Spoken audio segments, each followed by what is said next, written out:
So the Akali still left open, Viego open, Zhao open. There are so many priority picks, and LGD gonna go straight towards that Viego for what we highlighted earlier. This has been one of the stock and standard picks for Xiye in the mid lane. And this is the thing I just said a second ago. If you throw specific bans into quote-unquote non-OPs, the Ziggs, the Aphelios, obviously on the side of WE, you are leaving yourself open to just having this free-for-all where everyone gets everything OP and nobody knows what's going on. Look at these picks! Look how many's going through! You know, the second we saw the Viego ban, it's like, okay, you know Zhao Akali is coming out on the other side, but then you know Diana with either Nocturne or Lee Sin is going to be the go-to for LGD. And now for W, we're kind of looking at them like, where do you go from here? Sure, that Lee Sin is still left open, but with the fact they have the AD jungler, you would expect something like the Sylas to come out. So already getting full top sides for both teams, a lot of skirmishing, a lot of early game aggression able to happen, and just a lot of outplay potential on both sides. Such quick first phase, and you can see now Team WE taking their time with the next one because they're kind of going, right, well, all the OPs have been picked, and we've already hit the bot lane, so we're just going to go ahead and take out the support. So Rakan locked away from Mark, and I wouldn't be surprised to see WE just keep chucking bans into this support role and putting pressure onto Mark's champion pool. And I'm really keeping my eyes on AD carries, actually, because I feel like the 3 AD carries we've really seen step up in recent weeks are Aphelios, Kalista, and Varus. So the Aphelios already taken off the table. A bit surprising, LGD are going towards more, I'd say, niche bans, just really targeting out Elk, who has strayed away from those more those rising AD carries. The last ban I would expect for LGD maybe being that Varus. It is Elk's second most played champion. And then you're putting him into a situation where maybe they just pick up the Thresh and go that hyper carry route, because Elk hasn't been a player who's shown us that he gravitates towards that Kalista that has been seeing so much prio in recent series. Oh, wow, no. A lot of support bans here. The Alistar is going to be one here. Honestly, I think you can just take either the Kalista or maybe the Nautilus just take here. The You try and the Thresh as well, another fantastic pick. You've got so many options here in the bot side, so WE, they're thinking about it. The one thing they do have to be careful with is the combination they go with whatever they go for. Do they pick support first or do they pick AD carry? Because they will not get their second rotation until after LGD have picked theirs, but they do pick up the Thresh like you mentioned, and now LGD, you just got to round out your comps, buddy. I expect LGD to just go Varus with Nautilus here. I really don't see any reason why you wouldn't do that as LGD. It's so surprising, the amount of prio picks that made it through. We get Thresh when champions like Alistar and Kaisar are being banned. You get Varus left untouched by everyone. And we end up in this weird circumstance where it's like, okay, both teams can end up with kind of god comps on both sides. Okay, LGD not going to go with the Varus, going to go with the Kalista. Still completely fine in my opinion. It's like, Penguin, I have no idea what's going to happen. I just know with these champions, we should be seeing a ton of action.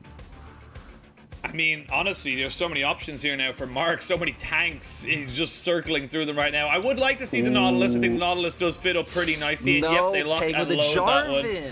AP Jarvan support has not been a thing for a very long time. It's not been that long. It's been like 6 or 7 months. That's, you know, that's not a year. But now for WE, the AShe pick has been something we've been seeing more of come into prominence in recent series, especially from Rogue Warriors. Betty's been picking that champion nonstop. It is pretty good into the Kalista with the slows that it brings and just really being able to hamper down on her attack speed. It gives you another player to play around in the bottom lane, gives you a lot of kill pressure, and something I really like seeing with this Zhao. And WE just taking a page out of Rogue Warriors' book. We were hitting on, hey, it's all about the topside focus for WE, but this does at least give them an avenue at level 6 if they want to try and find more ways and more lanes to pressure. And that's the big thing. You're following up in the bot side, saying, yes, you have the Kalista Nautilus, very good kill pressure lane, but the AShe and the Thresh are so good at just mitigating all of that. And if you can just keep going tit for tat, toe to toe in that bot side without really losing much, you're in a good position as WE, because if that Kalista gets jumped on by a Zhao, a Sylas, and a Akali, they're blown up. There's nothing that they can do at that point. They have to just accept their fate if they have no way out, and then that's where WE are really looking to shine. And also as well with that, you got the utility with the Ashe, the hawk shot in those early stages. You generally see people take it level 3 or even sometimes level 2 if they're really feeling that they're, you know, not under any pressure, and they can just chuck it down and towards the jungle, get that information, know exactly where the enemy jungler is going. And you know, you said something really interesting to me about like kind of pointing out how Team WE and LGD wanted to play, and it's just so strange to me how similar their comps are. Both of their comps have full-on divers on top side. Both their comps have very vulnerable AD carries on the bottom half of the map. Sure, the Ashe does have the Thresh. You have a bit of peel there yourself. Kalista having some kiting tools, but to me, I feel like this is going to be a really interesting match for the fact that both comps are going to be looking for these same kinds of skirmishes. They're both going to be looking for 5v5s. They both benefit from flanks or who can get control of that side prio to find different avenues into the fight. I think for the side of LGD, they do have more pushing lanes early on, so that should be able to benefit them, should give Shadow time to farm up, hit that level 6 mark where he can start having the impact that he wants. And we are on to the rift for game 1 of the best of 3 between Team WE and LGD. I'm going to be seeing some level 1 shenanigans. Actually, a little interesting there. We can see an early ward in this top side here. So they're waiting to see if there's going to be, you know, Garvey and Shadow maybe going for a sneaky outplay, shall we say, onto the Akali. But good early ward here from the side of WE, just kind of squashing out any potential bugs that could be hiding around. Yeah, and WE also on the opposite side, right? Able to get that bottom side ward in the middle brush. So going to be able to try and get control of the bottom lane 2v2. And they're going to start early on. They're going to look for this lane invade just to get some more vision down. So WE doing a really good job of getting these 3 wards onto the map early on. We see both junglers going for opposite clears. It does look like Shadow's going to clear towards that top side of the map. Where for Beishang, he's starting top, but Garvey, being a little bit cheeky, is waiting for Breathe in that brush. Going to look for a bit of a heavy trade. They are pinging him. They know he's there. They're saying, look, he's not in this first bush. He's got to be in that second bush. And Breathe playing totally respectful right now, saying, I'm not moving forward until I know exactly where you are. Even starts with the Shroud just to get inside of Experience Rage. Very smart move here from Breathe. But Garvey needs to kind of use this early advantage. We'll have pretty much total control of this lane right up until about level 6, and that's when it becomes more of a skill matchup. And that's the thing, right? Garvey was going to have Prio in this lane no matter what. We know Viego incredibly strong in lane phase. Viego's level 1 especially is just absolutely ridiculous. Would be able to kite out and tether on Akali's range, just play through those Qs. So like you said, Breathe going to just do his best to be able to get in EXP range. Going to wait for a few levels when he can start looking for duels. He himself did take the Ignite, so you know it is going to be a pretty volatile lane up in that top side. Breathe already doing a decent job to be able to look for trades back. We won't expect to see any jungle intervention, in my opinion, until that about 4 minute 15-second mark, where Beishang will be coming off his reset, making his way back up towards that top side. We know Shadow probably shouldn't be looking for any early gank up top, unless Xiye wanted to commit a TP and you're trying to set up some sort of dive. I think for LG, not too many plays on the map available.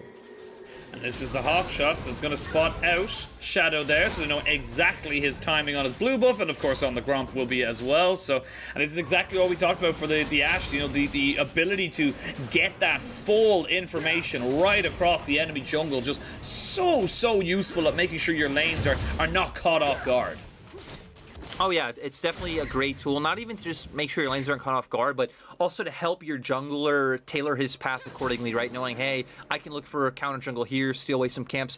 I can go topside, look for the fight, because I know I'm stronger 1v1 than you are. Just so many options available, and it's why Ashe is always one of my favorite champions to see come back into the meta because of the strategic depth that she offers, not only through the hawk shot, but her enchanted crystal arrow and opening the ways you are able to find engages.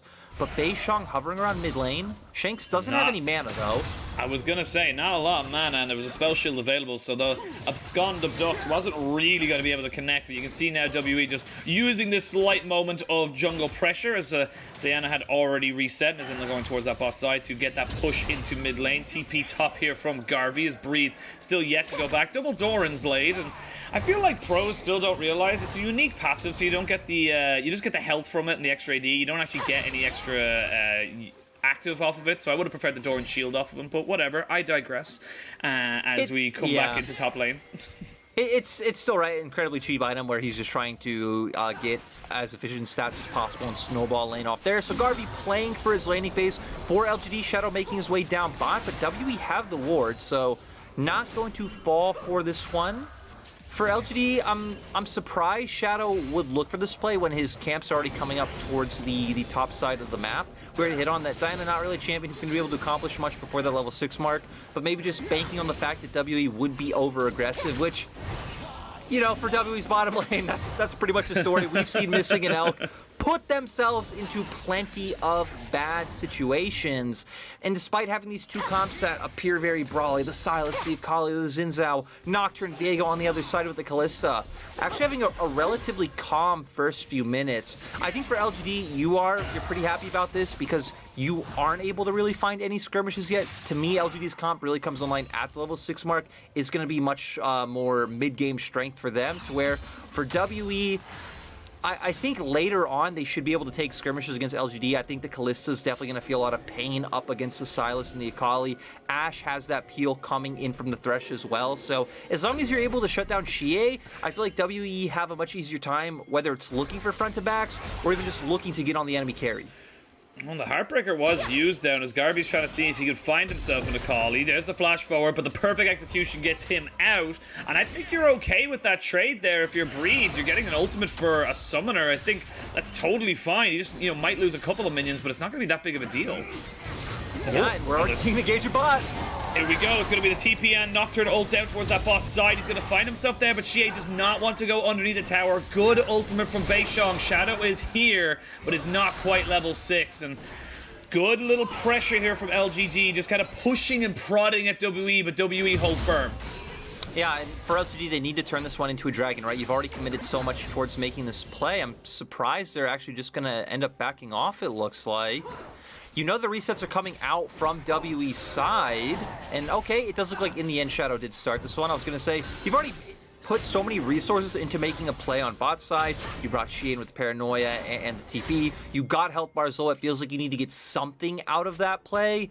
But looking back up towards the top side, I'm sure Breathe has survived the early aggression coming from Garvey, but Garvey's still finding a really good advantage for himself, up about 20 CS right now. So for both comps that want to play around being able to get control of side lanes, being able to push and move first, look for flank opportunities, look for opportunities to find picks, LGD specifically are going to be in a good position going into mid-game where Garvey will be able to get prio up against either one of WE solo laners.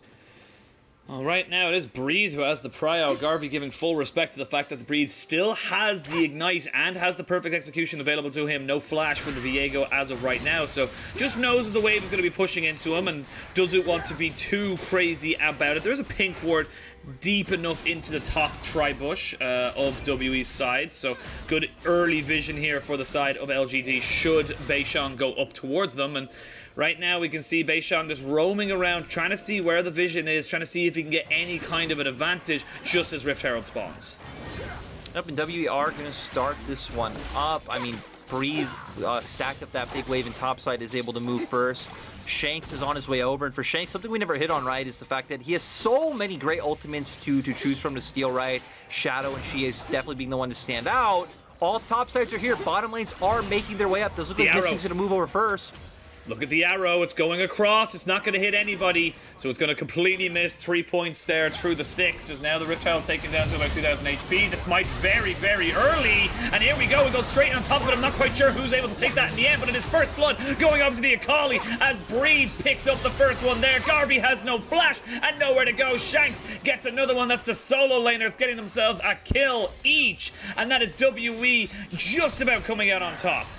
And it's really strange for Shadow to go in there without any backup from the rest of his team. I was expecting maybe Xiye to pop the ultimate, maybe Garvey follow in as well, but Shadow set up for WE just to be able to focus down one member and then just be able to take the fight very, very cleanly, very smooth for them, right? One member at a time jumping in for the side of LGD. WE feel great about that one. I'm pretty sure they picked up the Rift Herald in that situation, so there it is. For WE just winning out, Breathe is the one who ends up with it. So at least for LGD side, you know where it's going to be dropped. It's going to be dropped wherever Breathe is on the map, but we are going to see the replay here. Shadow going in, trying to find the skill. Garvey's shutting out Breathe, but Xiye doesn't have the ultimate when this starts, so that's the reason why Xiye wasn't able to dive in and try to pair up alongside Shadow, because for either composition, I feel like it's going to be all about jumping in as a coordinated unit, right? If you strike first, if Sylas, Akali, and Zhao can all find their way onto Kalista at the same time, you're going to win, but if you're going to end up in situations like that where it's scattered, one member jumping in at a time, I actually feel like the team sitting on the objective first, waiting, playing with their own vision is, of course, going to come out on top. And not only that, but it was, you know, Missing who roamed out first. He was there before Mark was, so Mark were not really in position. And in those situations where positioning and knowing where the enemy is and having, you know, one big ultimate to kind of change the fight matters, someone like a Thresh with a Lantern is going to have infinitely more impact on a fight than someone with a full engage as such. As LGD lose the Rift Herald, they lose 2 kills, and that advantage in mid and top is gone now. It's actually an advantage here for Breed. It's equal now for Shanks, and this is not a good position here for LGD. Yeah, you're right. Just gold leads in soul lane's completely gone. Beishang gonna find an opportunity in mid as well. They steal away the paranoia, but there are 2 more people coming in here as LGD maybe look to try and re-engage this one. Shadow has got the Moonfall, but no flash to get on top of everybody, so just backs themselves away. Good roam from Mark to keep his mid laner safe. Missing now popping over to see what he can find, but he is sitting on a ward, so they know exactly where this mid or support is for WE, and they're not going to give him any kind of bait. I'm a little surprised that LGD didn't commit to that, maybe because Breathe had pressure up in topside, but you had support there first, you had Paranoia on your jungler, Moonfall was up for Shadow, maybe just look for the play and try and burst him out. You already have the tempo advantage, but the fact that you default back to your lanes, it's going to give WE this window to make this play on topside. Oh, maybe, but I do believe the Crescent Strike does actually spot out that the Gromp had been hit by the Zhao. Mist has gone out here, and everyone's just going to kind of back away. Xiye does land himself on the up, but they jump over the top of this one and try and just make this fight work for themselves. They're trying to see if they can get on top of him, and Shanks will fall. Reset there for Garvey, and he picks up his first kill of the game. And that just feels like WE kind of being a little lazy with their exit for the topside dive. It's really strange, right? Because we've seen both teams posturing, attempting to make plays, but no real trigger pulled. LGD the first ones. WE, sure, they actually do steal away camp, so it is a net positive for them when they make that play, and LGD were respecting. But like you said, LGD finding their window to where they're able to jump on Shanks. Flash comes out, but still not able to get away, setting up for all of Garvey's damage. And for WE, sure, 1 kill goes down. You're still about 1,000 gold up. And when we've hit on 2 very, I'd say, pick-heavy, skirmish-heavy compositions coming out, it feels like a lot of this game is going to come down to who is able to stack these dragons and start finding small inches over the other team's composition. So LGD getting the head start on that first dragon feels very nice, as WE going to keep all-inning on the top side.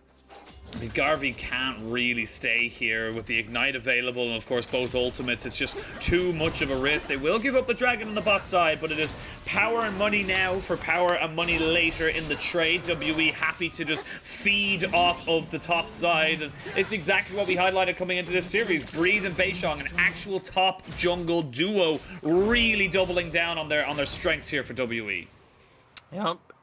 WE always playing through that top side, leaving Elk and Missing on an island. A far cry from what they did in 2020 spring, especially, where it was all about playing for and through your bottom lane, as we're going to go straight into the replay and have a bit of an interesting angle. And really nice coordination coming out from Xiye and Garvey. Garvey coming over the wall at the same time, going to be able to lock him down, get slow enough to where just a Q from Viego finishes him off.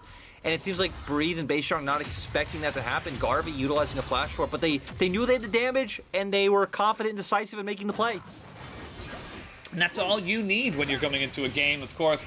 So very, very close. Like you mentioned, LGD having about a 1800 gold deficit, but they still have 2 dragons there for them. And it's a Cloud Soul, not the greatest in the world, so see exactly how both these teams want to prioritize that particular fight. But have a look at the items now as we start to come up to the 15-minute mark. You've got the Riftmaker for Breed, big item spike here for the Akali, the Gore Drinker for Beishang. Still waiting on the Everfrost for the for Shanks, but the Immortal Shield Bow for the, I was saying that, we're going to see Garvey coming back in. Nice hook. They're going to, nice hook. There's the arrow right on top of him as well. They're going to do some paranoia to jump straight onto Elk as he's trying to just kite this one away. The Immortal Shield Bow would only do so much. He flashes. He's going to fall down, but what was used to try and get on top of that one is here comes Breed and Beishang. You will not get the Terrified today as Breed picks up another kill. And now they can jump onto the Nautilus as he falls to the depths of the river as Shanks gets himself another one. It looked bad for WE at the start with Ashe getting jumped on, but they make it work.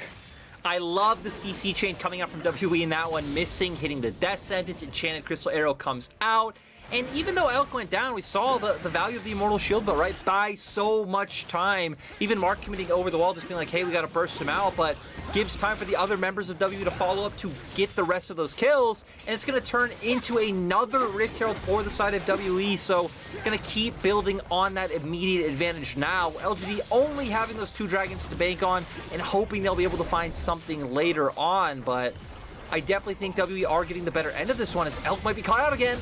Elk, he threw out the hawk shot and kept moving forward. So regardless of the information he gathered, he was dead to rights. It's very, very unfortunate. Luckily though for WE, Elk is not the win condition. Right now, Breathe, Shanks, and Beishang doing so much work as we get a replay of this fight.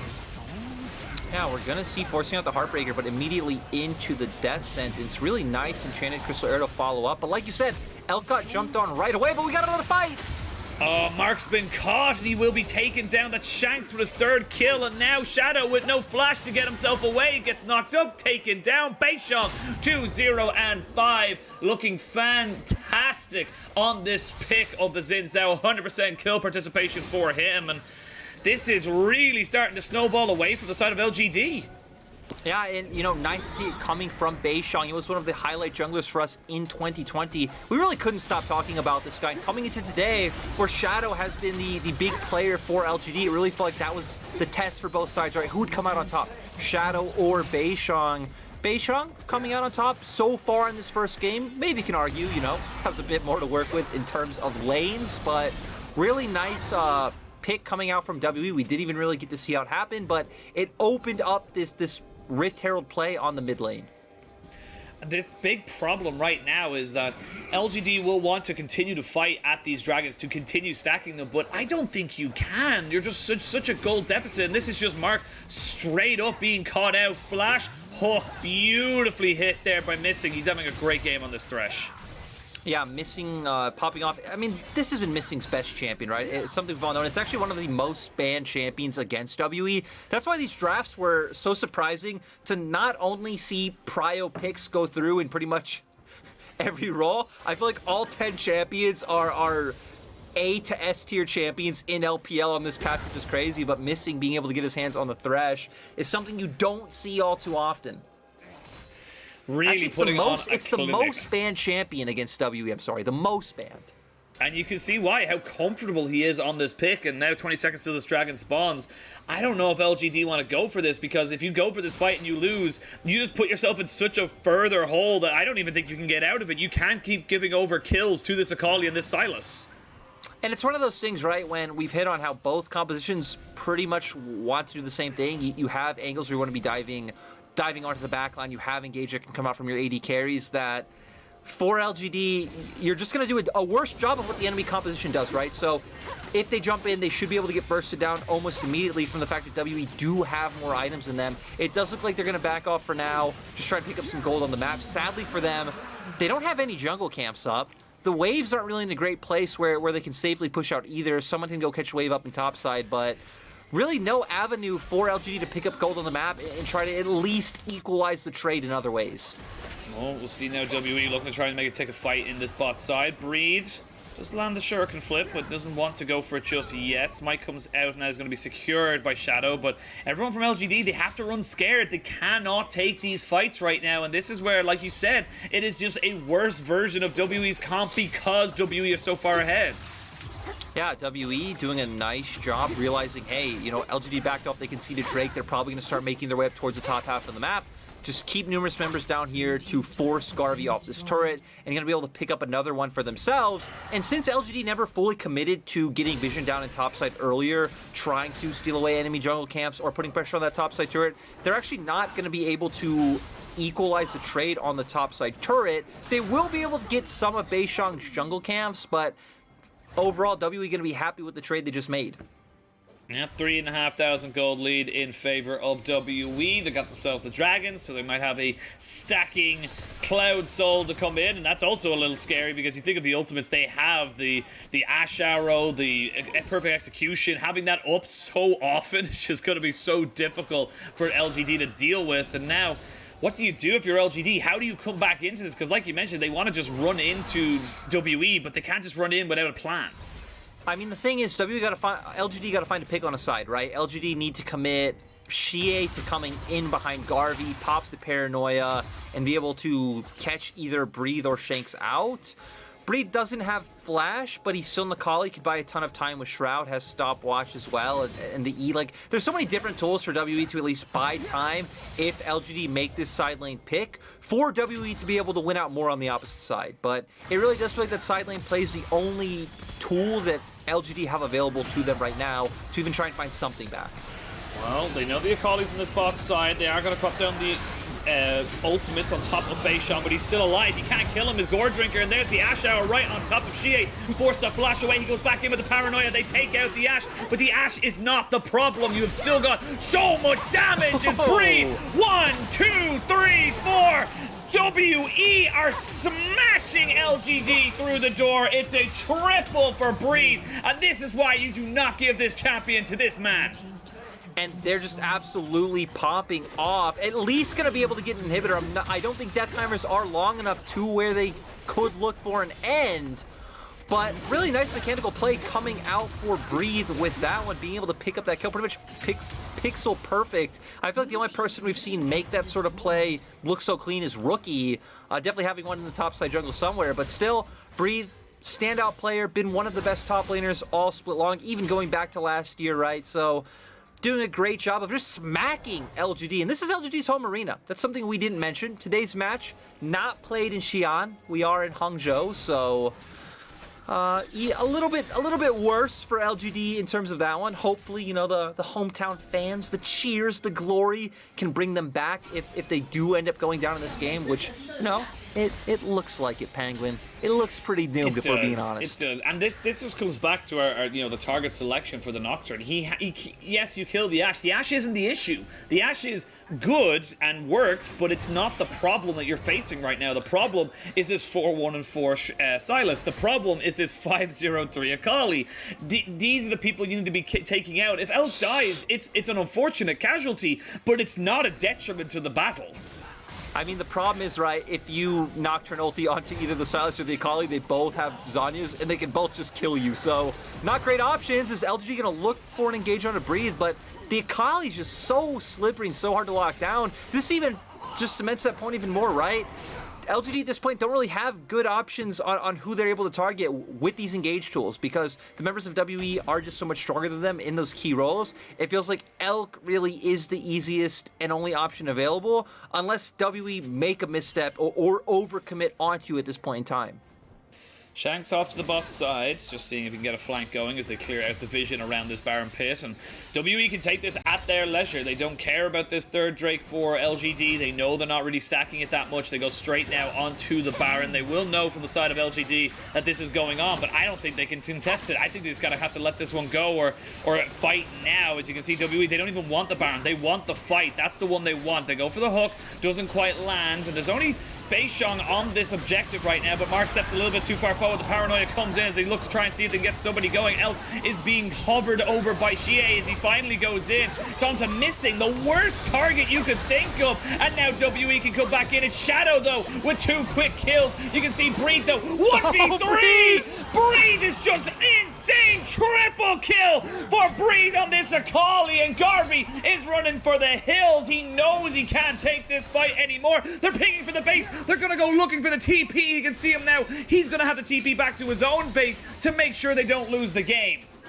Yeah, WE, it actually looked really close. LGD looked like they were almost able to bring that team fight back. It was a bit all over the place. You highlighted Xiye going onto missing, but at the same time, he did distract so many members of WE that they were winning out on the opposite side of the fight. We're gonna go straight into the replay, and WE find their way in. I actually want to keep my eyes onto LGD's backline. We see the Kalista ultimate come out to be able to keep Shanks at bay, and he's in a really awkward position while the Nocturne goes in, so it ends up being a bit of a 1-for-1, but this was Bree just cementing himself on the backline. The second E into the queue, just popping multiple members. And then Garvey able to get out scot-free, but the damage has already been done. I mean, we highlighted Breathe and Beishang, Penguin. They haven't even died yet. Look at the damage they're doing as well. We can't really take away Shadow. He tried his very best, but there's just nothing you could do. Almost equal damage for the Zhao and the Akali. This top jungle duo for WE is just so damn potent, and WE now can go right back to it. They can go right back to the objective. They have their ultimates back. They're going to have flashes available for Elk as well, so there's just so little you could do. And here comes the ultimate, not quite going to hit, but now Shadow puts himself a little bit in harm's way. He's going to have to go back in with the Moonfall, try and get this fight going back for him. The TP and the paranoia used by Xiye to try and see if he can make something happen, but they've stopped him out all right, and now they can jump in back into this fight. Missing takes down Xiye. I feel like this fight is already done and dusted. Shadow cannot do anything about it. It's a clean ace to end game 1, and WE wipe the floor with LGD in this first game. Yeah, that was a complete mid-table mauling, Penguin. WE not looking like a mid-table team in this one. Totally taking down and stomping LGD. Great start to the series, and exactly what WE will be wanting to see as they come into the back half of the split. Good first victory. They still have a job to do, but a great way to start. They didn't die, Penguin. They didn't die. What do you do? Breathe in Beishang.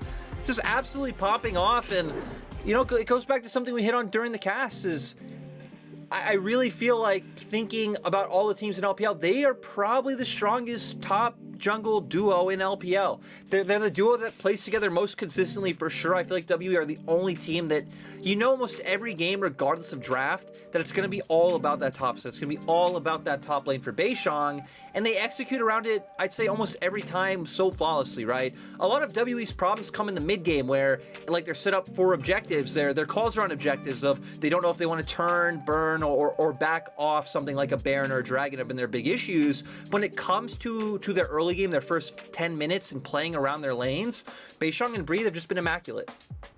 Honestly, look at the damage share between that top side, and again, it's just even Shanks just looking so damn good. And this is what we saw. We saw a lot of OPs, a lot of S tier or A plus tier picks coming into the meta and being picked in this game, but you're giving Breed the Akali. I feel like that's just such a netty no-no right there. You cannot give this man something that has such backline access, or even more so solo backline access where he can do his own thing.